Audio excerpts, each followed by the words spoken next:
I'm Andrea Brunais, and I'm going to read a short excerpt from the book Hillbilly Drug Baby, the story.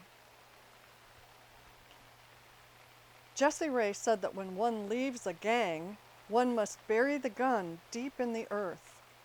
The burial ritual was a symbolic act of severance. Hal, being a man of good instincts, wanted to dig it up and do whatever a law-abiding citizen should legally do with a cast-off weapon.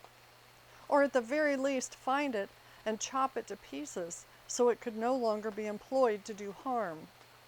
But Jessie Ray was adamant, refusing to lead Hal to the buried firearm because unearthing a gun was bad luck. Even more important, digging up a gun violated an unbreakable rule of gang life. One never digs up a gun after one has buried it. According to Jessie Ray, the gun must stay where he had planted it beneath the topsoil. Hal didn't need to ask if the gun was involved in crimes. Jessie Ray had already said enough about his meth-cooking days to convey which side of the law he had lived on. Being involved in a drug gang meant retaliating against snitches, customers who didn't pay, rival gang members, and other lowlifes. And if someone got caught in the path of a bullet, that was just the price of being in the life. Despite the criminal violence of his recent past, Jessie Ray shrugged off the fact that the gun could be used as ammunition against him in court.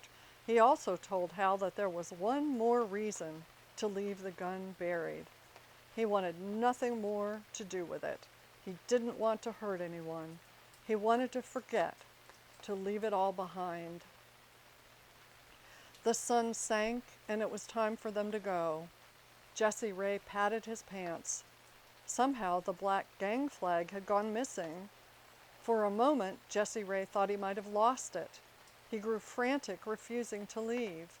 Jessie Ray's distress was palpable, according to Hal. They scoured the house and grounds and found it on the earth near the tree.